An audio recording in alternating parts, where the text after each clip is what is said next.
We are here to start off the new year with an incredible, absolutely amazing man, a person who represents really what people should be. He's an author. He is a mindset coach. This guy does it all, and he is here today to help us to start off this new year, 2026, in the right way, with the right mindset, with the right discipline, with the right amount of motivation, with the right mix of everything.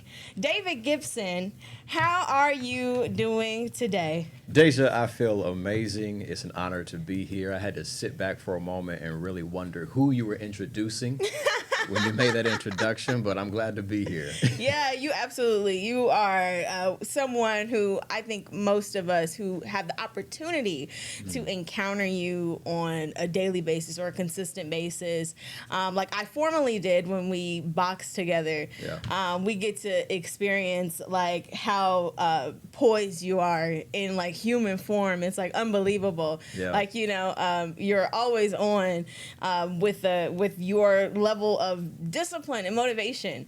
And so I want to start off with, where in the world does that come from? That's an interesting. That's a big question. That's an interesting question. Because I get that question a lot, and many people often ask, do I just wake up this way? And it's like, no, right? I have moments when doubt arises, or fears are trying to hijack my mind, or negativity is trying to overwhelm me. But ultimately, over the years, I have developed practices and different steps that I take every single day to kind of prime my mind to be in the space where I can be effective, and ultimately in alignment with the goals that I'm aiming to accomplish. So we can definitely talk about, some strategies and tactical things that people can integrate into their day-to-day life that will help them, do just that. But for me, it's really just positioning myself every single day, getting connected with my purpose, connecting within, and connecting with, a power that's bigger and greater than me, and that ultimately helps me show up. Yeah. Show up effectively. Yeah, because that's my question is, how do you manage fear? Fear is such a big thing, and it encompasses so much of our life on a daily basis, that so much so that for me last year, the theme of my year, I actually have a bracelet on right now to remind myself on a daily basis. It says faith over fear. Yeah. Just because, and I've heard someone say that the Bible, depending on the translation, it says do not fear 365 times, as if God needed to tell you that every single day. So what do you do to, in some ways, distance yourself from fear, or to maybe it's still there but you keep going anyway? Yeah, I mean, I wouldn't say distance myself from it. I would more so describe it as leaning into it, right? Because ultimately, one thing I teach leaders is to lead with courage.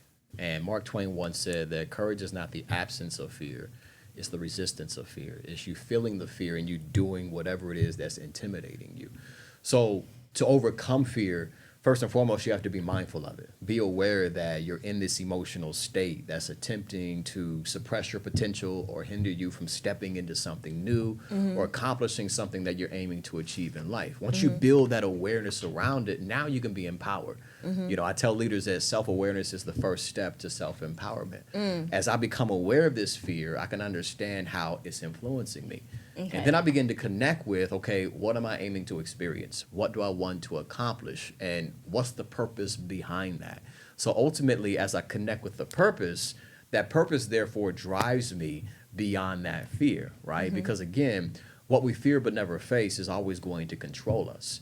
But if we start facing the very thing that we're afraid of, what happens is that fear that at one point seemed very big and extremely intimidating begins to get a little smaller and have less influence over us the more and more we step into it.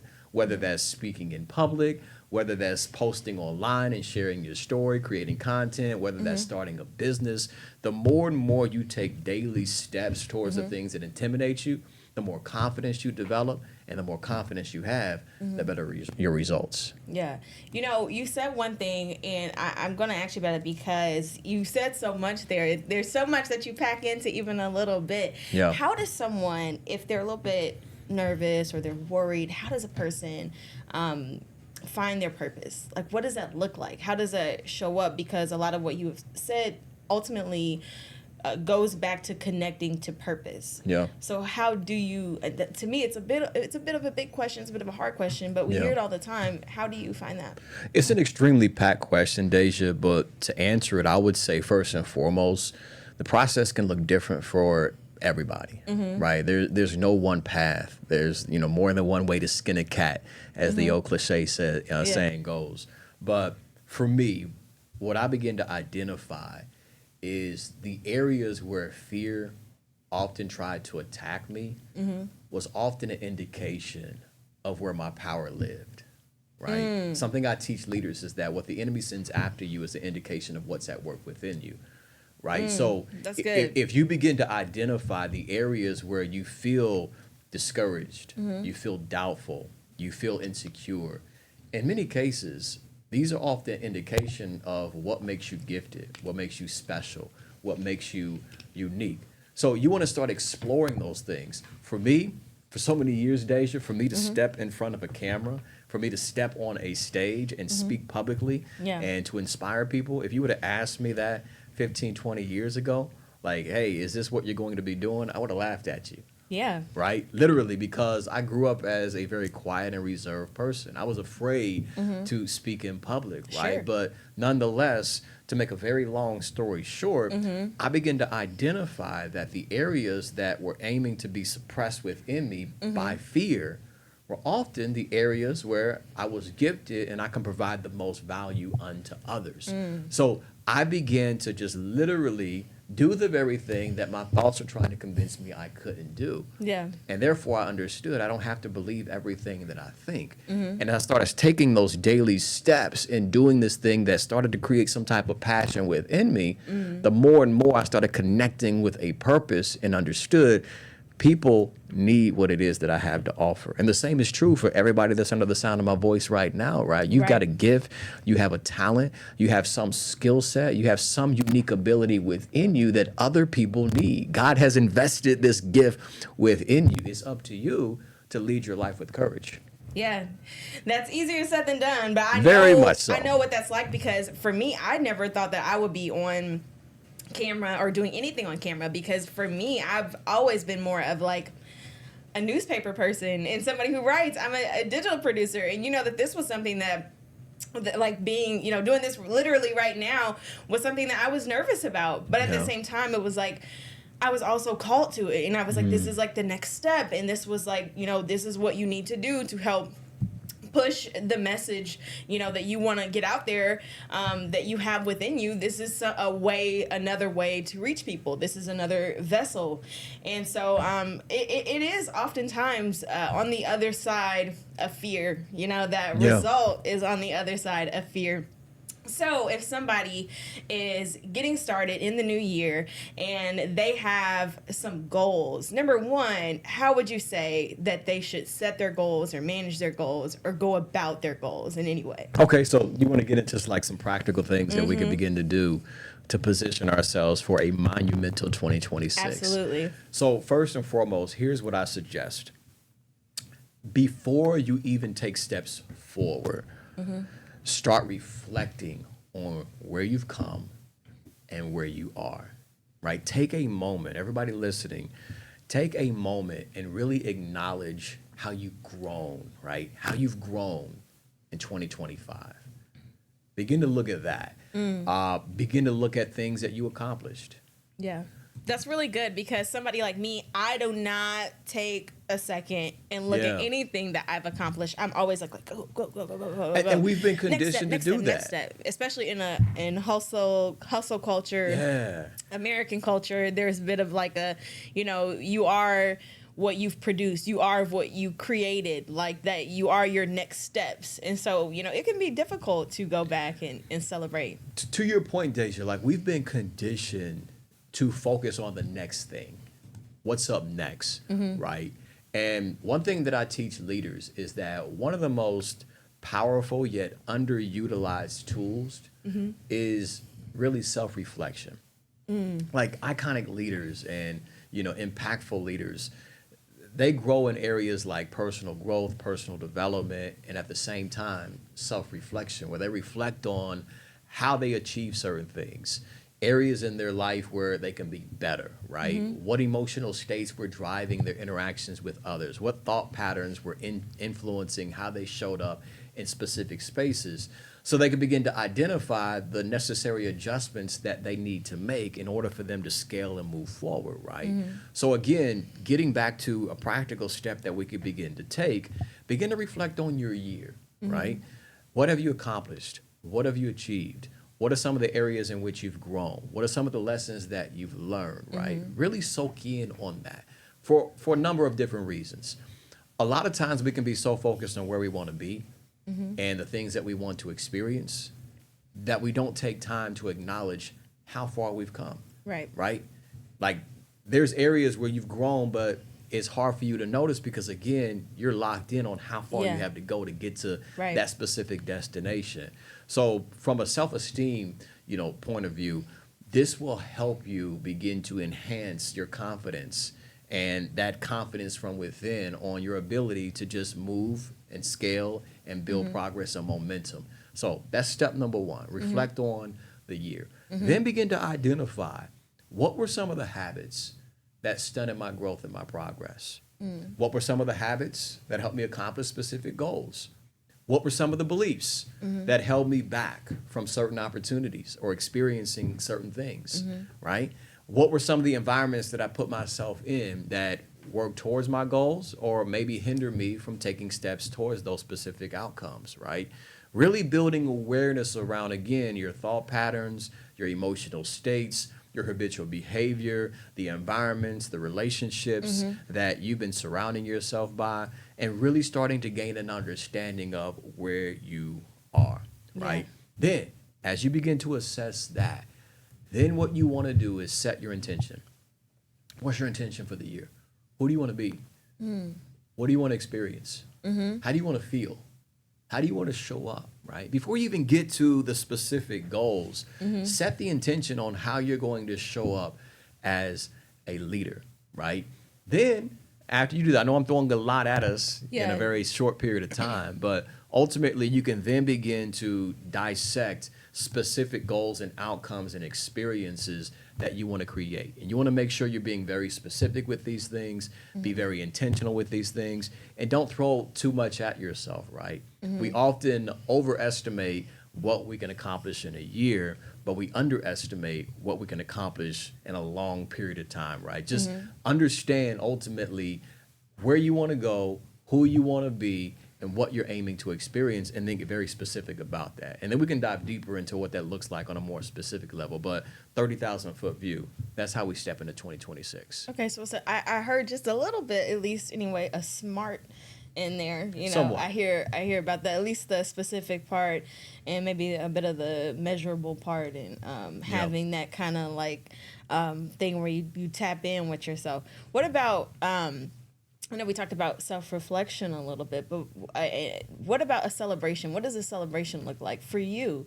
How do you celebrate your goals without getting off track? Because one thing, you could be like, oh, I want to lose weight for the year. And then maybe you do that, but then you celebrate by eating, chocolate cake at the end of the week, and now all your goals have been undone. So how do you keep a celebration or an accomplishment where you are, honoring what you've done? How do you keep that intact? To answer your question, here's what I first want to mention, okay? You're not a slave to perfection. You're a work in progress, right? So when you celebrate, don't think about being perfect at everything that you're doing, right? Like, yeah, you lost a few pounds, but go celebrate by eating a cake or a cookie, whatever the case may be, right? Enjoy life. Life is to be lived, Deja, Yeah, that's true. Right? But at the same time, there has to be a certain level of discipline, right? Where you have to make sure you're being consistent with being in alignment with who you're aiming to be and ultimately what you're aiming to experience. Now, I mentioned that to simply highlight one of the biggest game changers. Everybody listen clearly to me as we're entering into 2026. Yeah, we're talking about goal setting. Yeah, we're talking about things that we want to accomplish and experience. Those things are amazing. But what's going to create a monumental shift in this new year is you defining who you're going to be. I'm talking about identity, right? I'm going to answer your question here momentarily, but identity is what's going to really create a shift in our lives. And here's why. If we had time, we'd unpack this, but we don't have time to really go dive deep into it. But ultimately, we're all wired in a way, Deja, where our behavior will always be consistent with our identity. It's always going to be consistent with our identity. Most people attempt to change their behavior, but still hold on to the same identity. Okay, so what does that mean? So what that Break means that is down. this. Let's say, for instance, right now, we were talking earlier about how right now there's a lot of new year, new me, right? Yeah. You go to the gym. Right. There's a large population of people that have entered into the gym in the year of 2026 for the first time in a very long time. I hope this is not true, but statistically and historically, this is the way it unfolds. By the month of February, a large percentage of those individuals are no longer attending. By the month of March, the vast majority of those individuals are no longer going to the gym. Why is that? It's simply because they tried to change their behavior, but never adjusted their identity. And even though they took steps, even though they went into the gym, right? Even though they entered into and got a membership at this Right. one specific facility, Yeah. what began to happen is, slowly but surely, their behavior that's in alignment with that old identity Yeah. began to rise to the surface. They leaned into their comfort rather than leaning into their goals and their vision because they never changed their identity.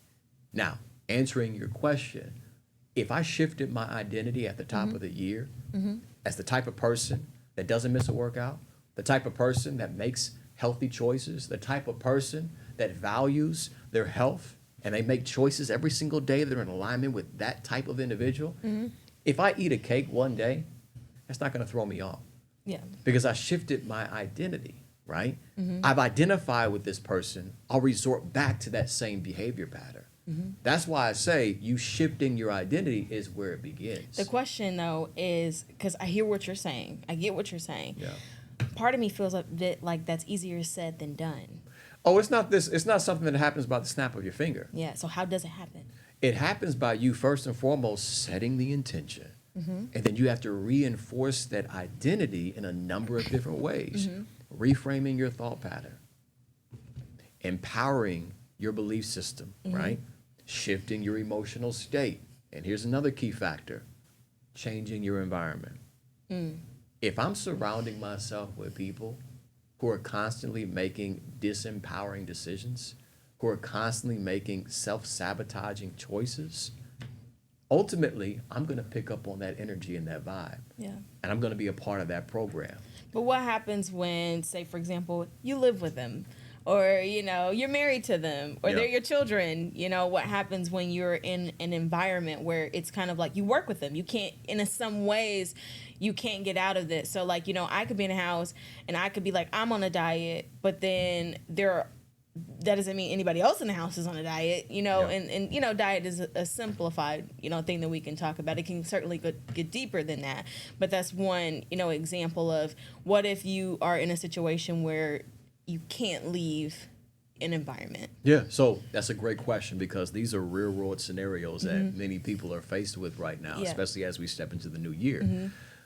The aim is for you to be the catalyst, right? Where this is where you have to double down on your discipline to stay locked in on what's important to you. You prioritizing ultimately what it is that you're aiming to experience. Now, granted, there may be some resistance that's coming from whatever direction, but if you stay locked in on what you value, what can often happen is you will be the one that influences the other party.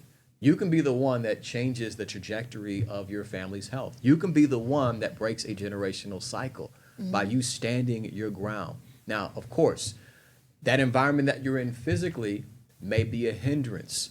This is why you want to lean into a community, right? Yeah. We live in 2026 right now. Yeah. There's so many ways that you can connect with people who are on your frequency. So many ways you can connect with a community of people that have common goals, have common values, and that will help support you as you're making these positive changes in your life. So even though physically I'm in a household that doesn't necessarily value the same things that I currently value now, I can connect with a community that will be a support system that will assist me in making these daily decisions and choices in hopes to ultimately influence those around me. Yeah, when it comes to me, and I completely immerse myself.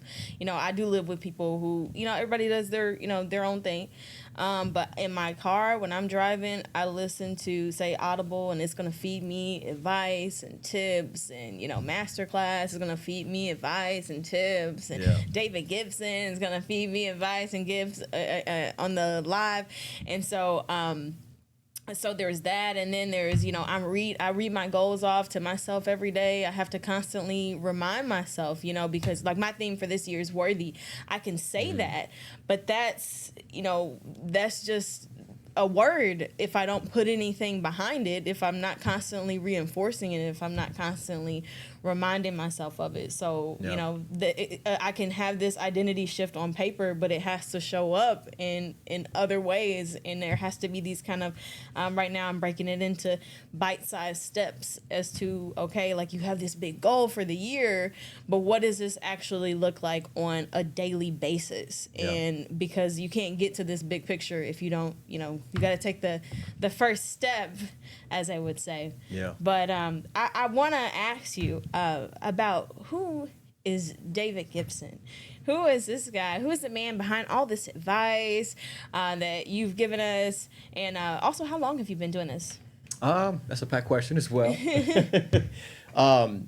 To simplify it and answer it directly, I'm just an ordinary guy with an extraordinary vision.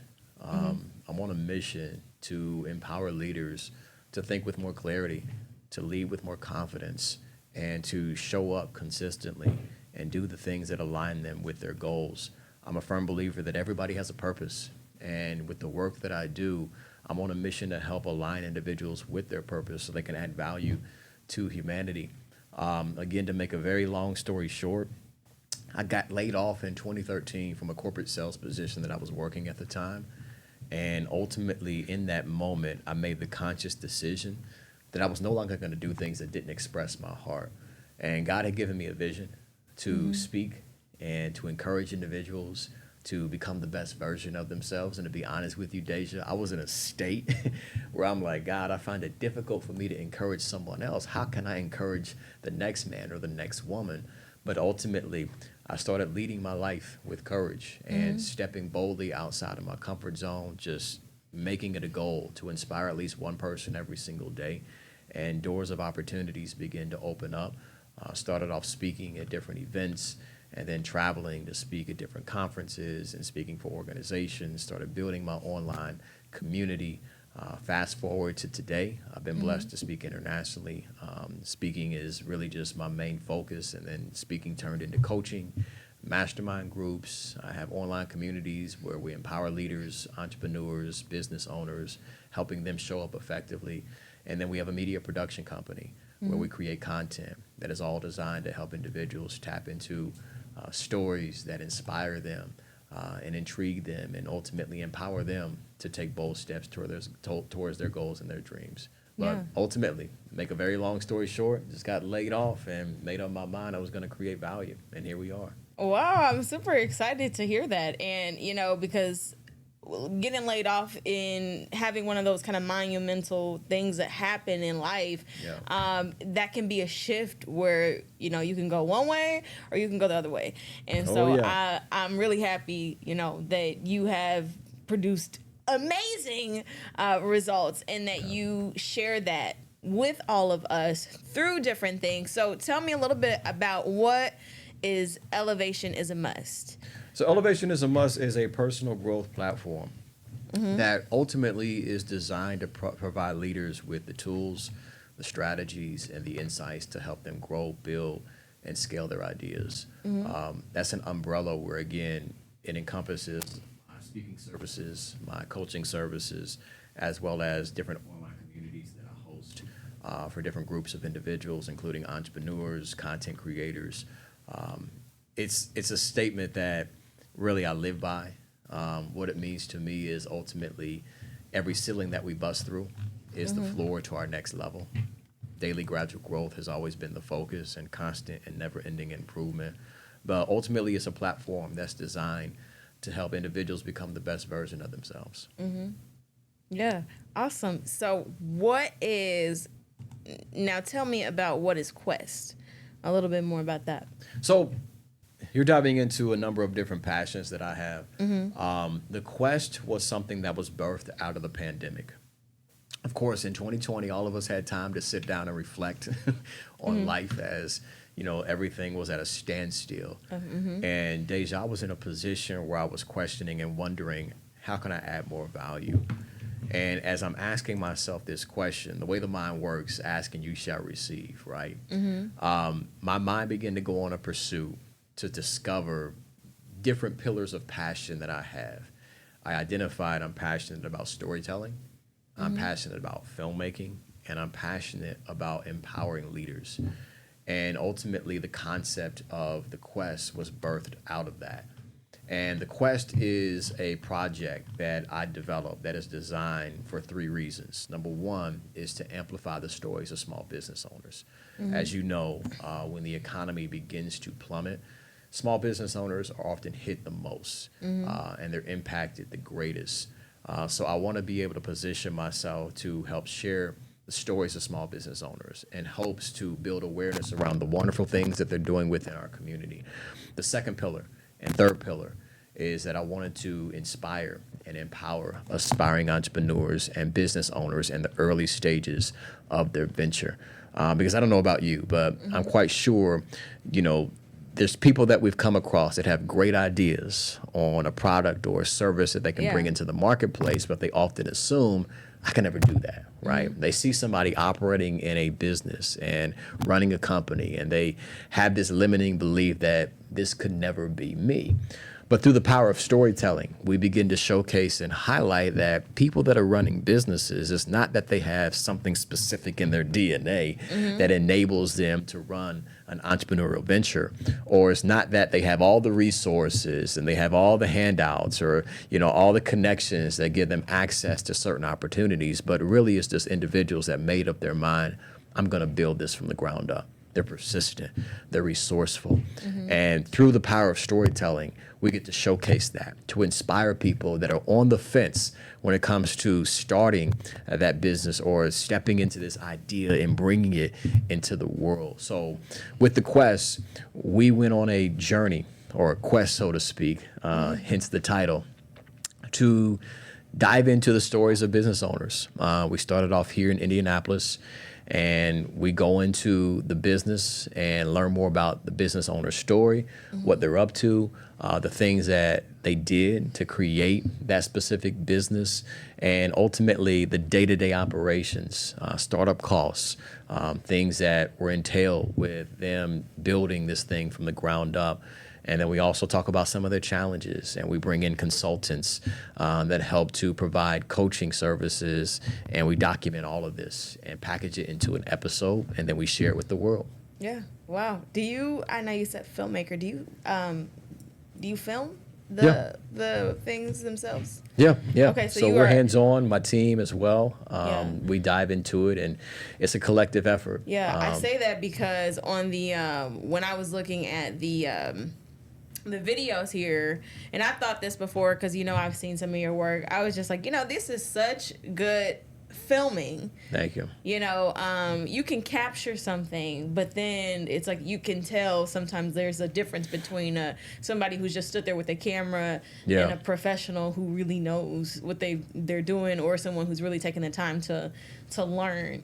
So it's a really, really great film that you have there. Well, I give credit to my team. I have a team of incredible filmmakers: Austin Keogh, Chris Wilborn, Keith Green, Atlas, Yeah. Bass, Joel Harmon, a number of different guys that collectively we came together and I shared the vision and everybody enrolled into that vision and they bought into the vision. Awesome. And we executed the plan. Nice. Yeah. That's what it looks like. Shout out to Austin. Yeah. You know,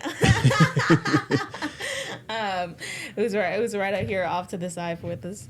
And then I want you to, if you can tell us just a little bit about your book. You have several books. Last time I heard was Come Alive. Yeah. Overcoming Challenges, Living in Your Purpose, Unleashing the Real You. But go ahead and tell us a little bit about what those books look like. So Come Alive is a project that I developed a few years back. Are you familiar with Howard Thurman? No. Howard Thurman, you know who Thurman? Dr. Martin Luther King Jr. is, right? Oh, yeah. Okay. Yes. So we're Okay. embarking on MLK Day in a Yeah. few days as of the Yes. time of this recording, right? Howard Thurman, in many ways, was considered MLK's mentor. Yeah. Yeah. It was Took me a said second. that Dr. King would walk around with many of his books whenever he would travel and do his speeches and minister, one of which was Jesus and the Disinherited. But I would listen to some of his lectures, Howard Thurman, and I came across one lecture, Deja, where Howard Thurman made something, or he said something that really resonated with me. He simply said, don't ask what the world needs. Ask what makes you come alive and do that. Because what the world needs is more people who have come alive. Yeah. And as I thought about that, I'm like, if we can all tap into that thing that brings us deep fulfillment, if we can all tap into that thing that makes us, quote unquote, come alive, that's how we truly live. And as I thought about my personal journey, I began to identify different hindrances, right, that often got in the way of me stepping into that thing that make me feel alive, right? That goal that I have, that vision that I want to build and establish, there's often insecurities and doubts and fears and imposter syndrome, so to speak, that's getting in the way of individuals stepping into those specific roles. So with Come Alive, I share my personal journey. And I talk about some of those hindrances and ultimately steps that individuals can begin to take to overcome those challenges so that they too can step into that passion and essentially come alive. That's amazing. Yeah. I love that. And what I love, absolutely love, and when I know somebody is deep, really into learning about what they know and learning about their craft, is when they look at the person who other people look at who's behind them. Yeah. You know, so it's one thing, you know, you're looking at Martin Luther King, but then when you start to look at like, okay, well, who was behind Martin Luther King? Yeah. You know, when you start to look at, you know, like I used to, and I was trying to find the guy's name. When you look at who's behind Muhammad Ali, Yeah. you know, I used to read a lot. I love Muhammad Ali, and I love his Flow story. like a butterfly, Yeah. sting like a bee. Your Yeah. fist can't hit what your eyes can't see. Look. Rumble, young man, rumble. I love me some Muhammad Ali, and I love, you know, all of that. And so he's actually coming out with some stamps here on January 15th. So I'm gonna have to Nice. get, Okay. I know, I got to tap in. I know, I gotta get some of those. But when you start to, I know you know your stuff, when you start to talk about the person behind the person who everybody, you know, sometimes we see people who are elevated, if you will. You know, we see Martin Luther King, but we don't see that there are all these people that literally help to lift them up and Yeah. who help to encourage them. And you are one of those people who, along the way, I received that. to lift people up, Thank who you. helps to encourage people and helps to mentor people and give people the hope that they need to continue and to go up the next step in that staircase. Yeah. And so I thank you so much for the advice that you have given us, and for the new year, for 2026, as we take this on, and I'm going to take some of that with me. Yeah. I'm going to come alive. There you go.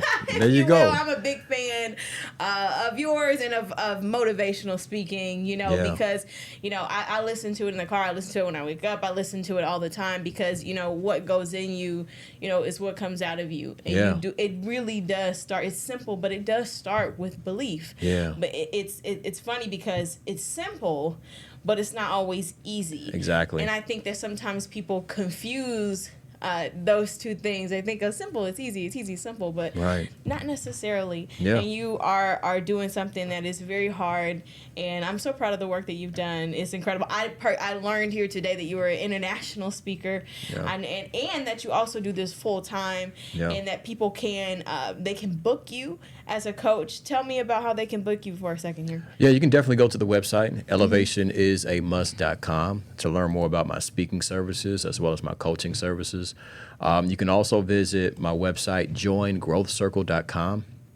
This is an exclusive community that's designed for ambitious leaders, content creators, as well as individuals that are just focused on growth, business owners as well, where we have live sessions. We dive deep into topics as it relates to mindset development, personal growth, small business strategy, content creation, how to monetize your content. So that's a community that I've built. But definitely, if you're interested in that, go to joingrowthcircle.com. JoinGrowthCircle.com. Elevation is a must. Quest, come alive. Yeah. We have all the things from David Gibson. I thank you so much for joining us here on the Deep Dive today. I Absolutely. appreciate you so much. Thank Absolutely, you guys. Deja. It's been an honor. And likewise, I'm extremely proud of the progress and the growth that you are making, the journalism that you're stepping into, and you're doing this boldly. Yeah. And you're stepping into a new platform, and you're leaning into it. I'm loving it. And I know that the best is yet to come. So keep taking steps, sis. Yeah, thank you so much. I appreciate you. Absolutely. We'll be right back, guys.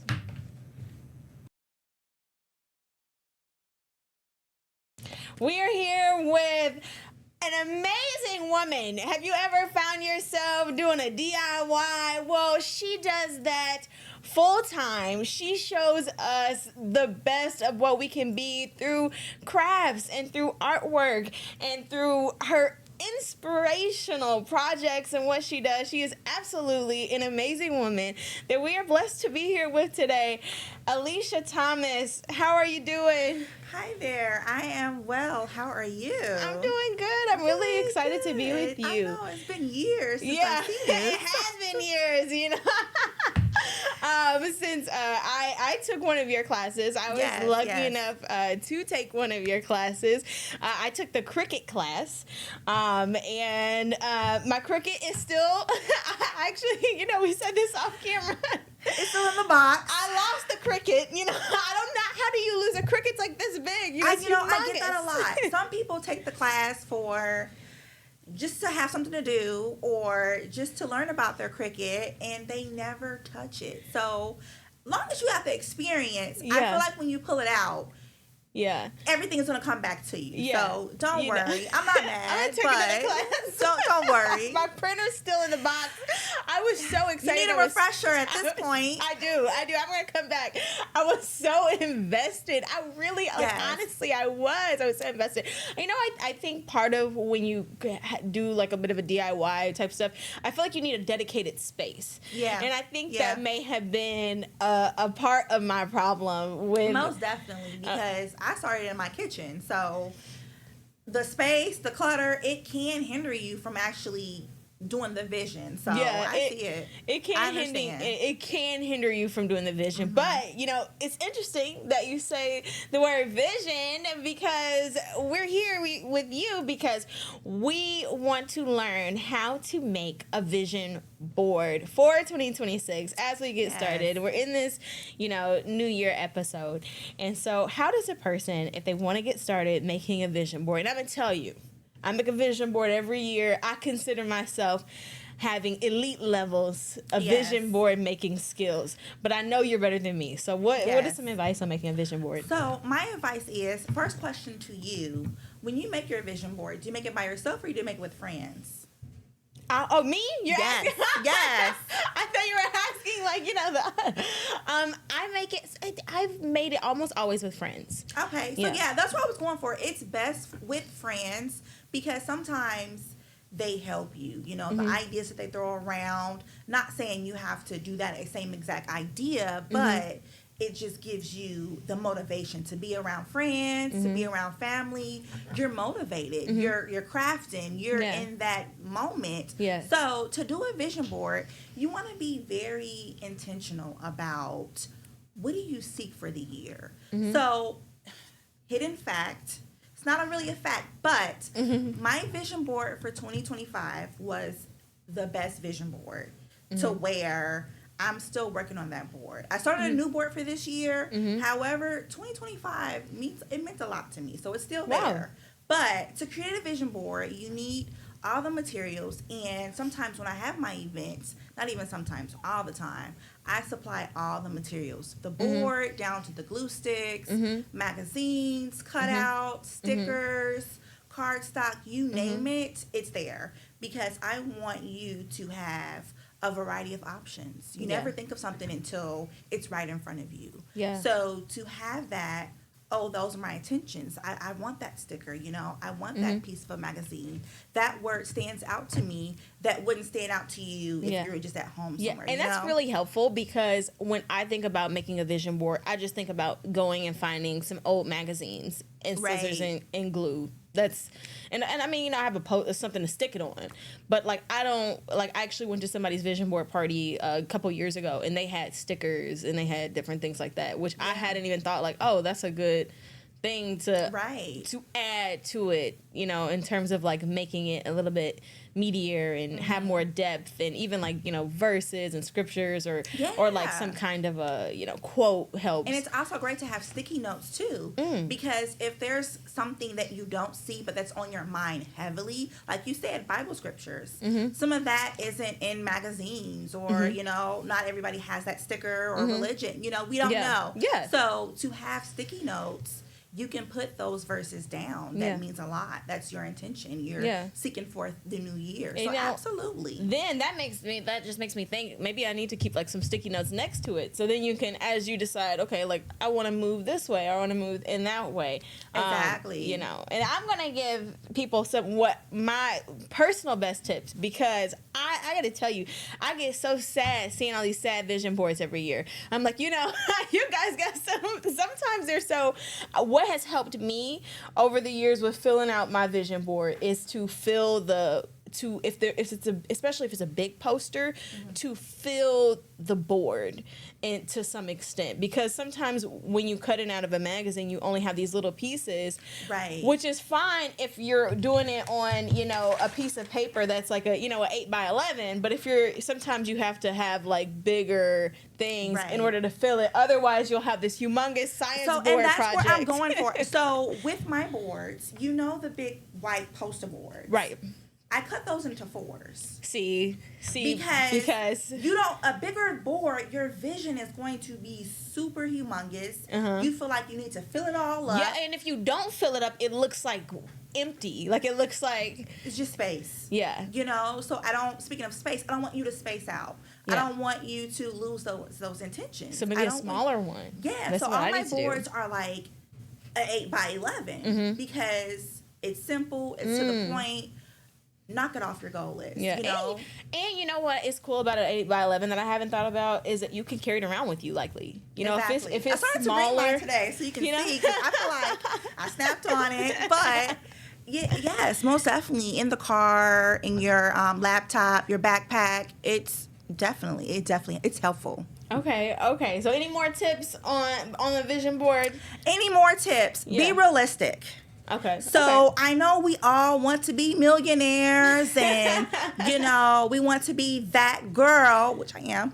But T, you are absolutely. But be realistic. You know, I say all the time, I'm a thousandaire because I haven't hit the millions yet. So on my vision board, you might see a check for $10,000 because I'm being realistic. That's something I feel like I can knock out in a few months or a year, whatever, what have you. But everything doesn't happen overnight. So I know for a fact, what might not be the fact, I might win the lottery or something, you know? Yeah. But to achieve 10 million or 100 million by tomorrow, that's not really ideal. So I would just say, think realistically, see a goal that's small, like 10,000, and knock it out the park for the whole year. So just think realistically. Okay, all right. This is helpful. And like to add like things to a board. I haven't made my vision board yet. It's still time. No worries. There is. You know, we got we're only in the first week. Yes. We're still this January 7th, you know.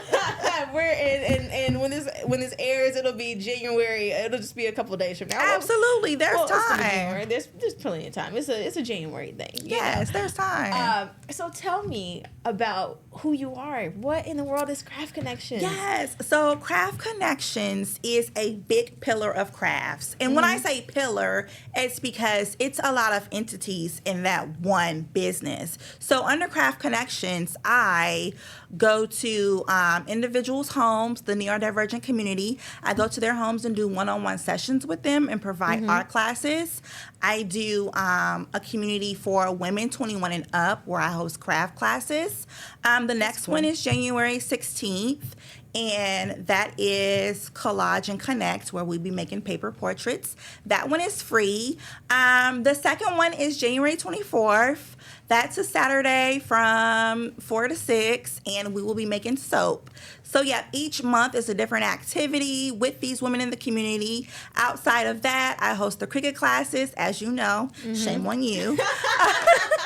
I host the cricket classes. I also get contracted out to community centers, corporate offices, retreats, after-school programs, you name it. I am out there DIYing and crafting with the community. Yes, you are, girl. I feel like you are like a homemaker's dream. Like, yes.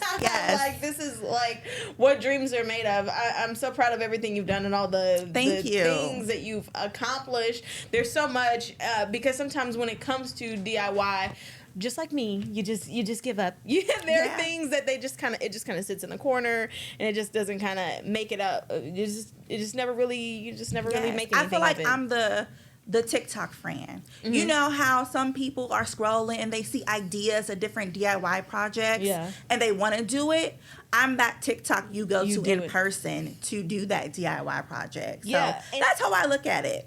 And one of the things that you do, which I didn't know that you did this. Now, I knew you were crafty. So when I think of craft, I think of the Cricut, I think of scrapbooks and things like that. But what you were just talking about, I didn't know was, and I have it pulled up here on screen, is this beauty bar soap class. Yes. So wait a second, how did you get into this? How did I go from crafting to soap making? So it's similar because it falls into that lane and of crafting or I should say of DIY. Yes. But how did you make it over here? So we're gonna circle back around. A few years ago, I want to say 2018, 2019, I used to make beauty bars. I used to make skincare products. Okay. And those who know I used to make the bombest oatmeal bars. Really? Yes. So it started a while back, and there are hard-headed people that still message me like, hey, I know you don't make this anymore, but can you please bring this soap back? And I'm like, you know what? I don't want to make it. However, I will love to teach you how to make it. Just like the Cricut classes. I used to make t-shirts and apparel. I no longer don't anymore. However, you can come on and sign up today and take a class to learn yourself. Yeah. So reverting back to Craft Connections, it is crafts all around the board. So we're going to merge soap making into crafting because we're still curating, we're still crafting, we're still having that girl talk. So we're there. So absolutely, it's a twist. Yeah, wow, an amazing twist, and one that I personally am highly interested in. I just bought some beauty bars, if you will, from Lush. Okay. And that could be, I like it, and I like my little scrubby, and I like my little things and stuff like that. And it was just kind of like an end of the year kind of thing, and I was just like, you know what, why not? I was in the mall, and I was just like, I got some. But, it's kind of nice when you can make something yourself, maybe save some money. You can see, exactly what's in it, and you can get all of what you need. Exactly. Versus what they think that you might need. And they probably add a lot more of things to make it last longer on a shelf and stuff like that. Whereas we could just, if it's ours, that changes the game for, how you can use it, and you don't have to have so many preservatives. And it's a wonderful feeling. You create that. You made that. I made this soap. There's something about that. Exactly. What's and I love feeling? And I love that for the Yeah. site. I love that for a community. Like, I love it as a whole. Yeah. I'm a girl's girl. Yeah. And I Same. am all for new adventures, new avenues, to try something new, to say you came, you saw, you conquered. So when I have these events, first and foremost, they're always affordable. I was just going to say that. Because I was looking at this $15 and I was like, I was thinking, part of me was thinking like, oh, what about a party? Like, I could do like a, if you could have a party, it was like $15 is Yes. really low. Like, if we're really being honest, that's low, especially are the materials provided. All materials, including refreshments. Yeah, I see. Oh, yeah. It Yes, says, and let me tell you why it's that low. I feel like today's society, we're going through a lot. oh, yeah. There's a lot going on in this state, in this city, in the whole U.S. There's a lot going on. So I feel like we all need a creative outlet. We all need to take a moment to breathe. We all need a moment to create. So I provide these. There's a lot going on. Everything's steady rising. So I want to keep this at a pace where people can afford to let their hair down, take their hats off, just to have that outlet. So I make it affordable for the community just to have that outlet. I'm going to have a party. Absolutely. I do have a party bookings here. for birthdays and whatnot. So Yeah. absolutely. Can I just have a party because Yes. I just want one? I did want a say, my husband's going to see this, but I did say I want to redo my bachelorette party. I want to redo it because I wasn't crafty enough then. So I feel like I'm ready now. My birthday is in September, and it's at the end of the September. We got time. September 25th. I know, but I don't want to wait that long. I want to Yes. party right now. Yes. And that's the thing right now this is, for a lot of people, this is the time where depression reaches peak. During the wintertime. Very seasonal. The cold air, the sicknesses, whatever's going on in home, outside the home. It's a very difficult time for everybody at this moment. So I am keeping up. I'm throwing events because you're going to make one of them. Somebody's going to make one of those events because I don't want them to slip and fall into that depression. It's hard, I know, but I'm with everybody. I'm with you. Come on out. It's relaxed. All supplies are always included. Refreshments. We love to eat. So it's always a good time. This reminds me of during the pandemic, I remember stores like Michael's, Hobby Lobby, Joann Fabrics, those type of stores where they were all like banding together and they were like, crafts are essential, Yes, absolutely. They were like, Absolutely. remember when like everything had to shut down and they were like, no, we must stay open. Absolutely. So yes, I was open because I did have a brick and mortar once upon a time. You did come and you did a cricket class. On the south side? Yes. Okay. So I did have a brick and mortar. Unfortunately, I did end up closing because due to COVID, nobody wanted to meet. It was hard to get people to gather, which is understandable. But I ended up closing. It became a financial barrier. Yeah. Bills are racking up and no one's coming. So I had to make a decision. So I did close it. Yeah. But I'm back. I'm going harder than ever, Yeah. and I love it here. I am here. Do you have a location, or do you go, like, if you have an event, it's just a specific So place? it's at specific places. Okay. I normally do events within Fountain Square. I chose Fountain Square because it is about 25-minute commute from everybody. So whether you're on the south side, west side, east side, it's still that same commute. Yeah. So I do it in the heart of Fountain Square at where I have memberships at. So Draft Creative Space, House Nice. Class, Okay. Bartender School. So I do them there. Very nice, very nice. Yes. And I get lucky because it's only about 5 or 10 I minutes. know, right? So I'm on the south Yeah. side, so it's a good 15 for me. Yeah, it's pretty quick for me. I'm not too far from downtown. Wow. Okay. Oh my goodness. Absolutely. Yes. There's so much. Yes, it's so much crafting to unpack. Yeah, and there's so many different things that you do, from soap to collages to this and that. There's just so much that you have going on. Yes. But one of the things that I wanted to ask you about is that you said that you talk about, or that you specifically do things, and you said it just really quickly so people may not have caught it, but for individuals who are neurodivergent. What does that mean, and what does that look like? Correct. So, neurodivergent is the disability community or the special needs community. My daughter is on the spectrum. She's autistic, so she doesn't craft. So she didn't get that from me. But I go out to homes. I host sensory-friendly events to have them craft too. Yeah. Because I am for all ages and abilities, whether it's a senior in the elderly community or whether it's a infant. I am here for everyone. With the special needs community, I go to their homes and do one-on-one sessions. So I have a roster, and I go to their homes. We do arts and craft for about an hour 30 tops, and I travel. So I'm your mobile crafter.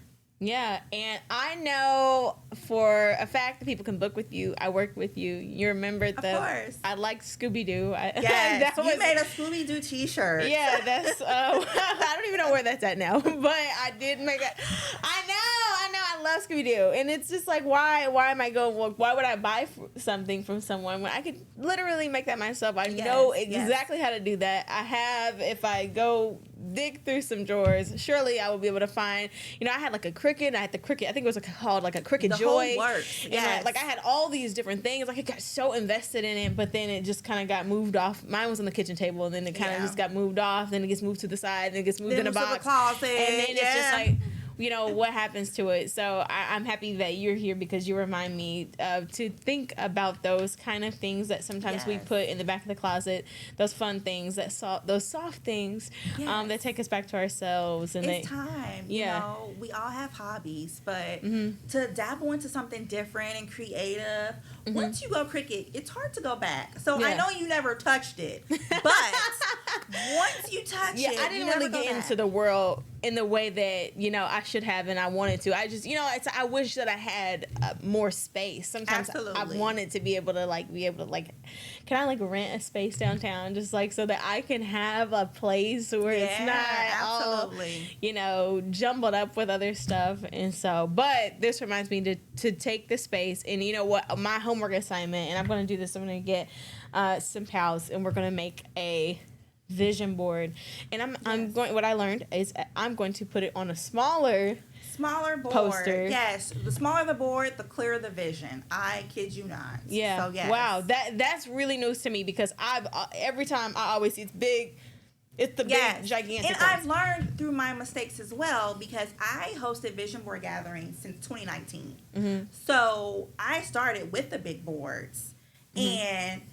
Class is from 2 to 3 hours, and their board it's still not filled. Yeah. And when they take their group photo, there are big pieces, just chunks of space, and I'm like, you're gonna want to put something there. Yeah, which is where I go into. That's how you fill the space. But you're saying that. See, this is where the professional comes in, and the professional says, no, just condense it, make it smaller. It doesn't have to be that big. You want to be very clear and intentional, focused. So, the smaller the board, the easier it is to conquer those goals. Yeah. Well, I thank you so much for coming on here. Thank you for having and me. I know firsthand, and the class was years ago that I had the opportunity to take with you. Yes. But you were very nice. You're very kind. You explained everything very well. You did. You really did a great job, because sometimes you can go to class and you can feel like, oh my gosh, why don't I get this? Why don't I understand this? And then, and why can't I, insert this thing the right way,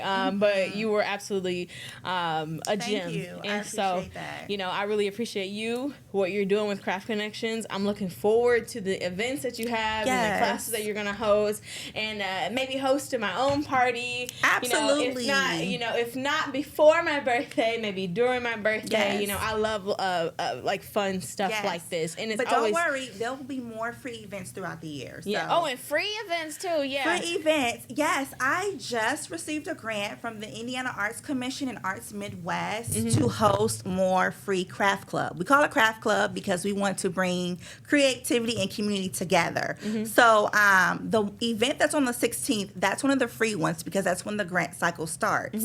But each month there will be a free event for you to come out to craft. Yeah, that so is absolutely awesome. And yes. I hope that I can make these. I have a part-time job where I work at Met Cosmetics, but I hope I can make your events, and I really hope that I can make the soap event. Yes, I would love to make. It's time to come outside, and I'm not talking about going out. Go to a party. It's time to come outside and create. Yes, so absolutely, your own stuff. It changes things. Yes, absolutely. Thank you so much, Alicia, for coming on. Thank you all for watching this episode of the Deep Dive. I hope you've learned something for your new year, and it's something that you can take with you, that you can take in your mind, and then you can put what you learned from your mind and from David Gibson. You can take that, and then you can move it into a craft board. Thank you so much, Alicia Thank you for Thomas, having me. a vision board, for coming on.